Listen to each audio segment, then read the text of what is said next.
Ito talaga yung mahirap kapag nataong maulan ang panahon, may chance talagang mabasa yung ating mga dala.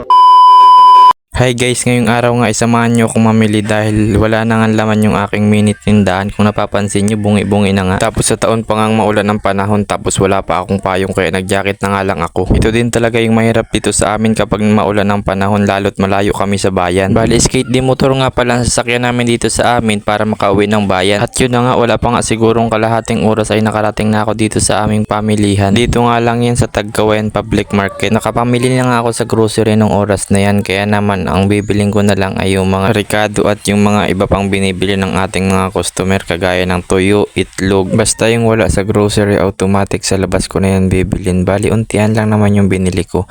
Kalahating sibuyas at kalahating bawang lang at isang tray na itlog. And yun, after ko naman lahat mabili yung mga nasa listahan ko ay bali umuwi na nga rin ako.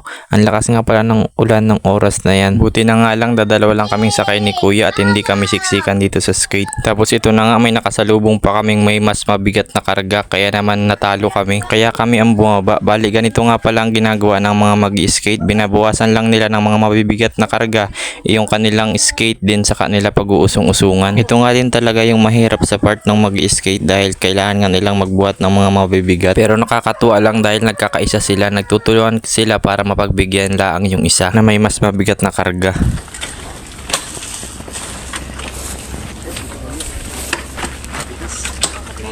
Sungay ah. Sungay pala ang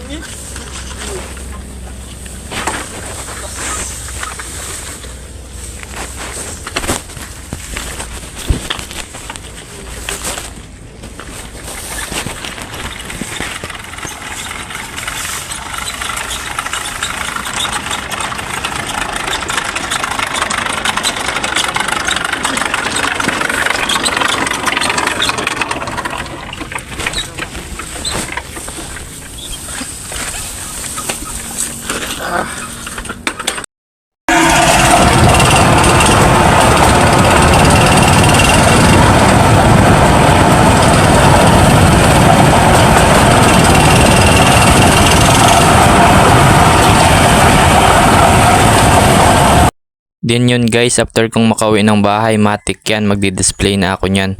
Nagpahinga nga lang muna ako nyan at kumain ng tanghalian din, saka diniretso ko na yung pagdi-display. Nakakatuwa lang yung kuya ko dahil napaka-supportive niya. Bali hindi ko nga alam na nagbibideo siya nung oras na yan. Napansin ko na lang nung pagtingin ko sa gallery ko may mga video na siya. Kaya yun, sinama ko na dito sa vlog ko, sayang naman yung effort niya. Din yun guys, hanggang dito na lang muna. Shoutout nga pala sa ilan-ilan natin mga supporter dyan. Maraming salamat po sa inyo. Sana po wag po kayo magsawang sumuporta.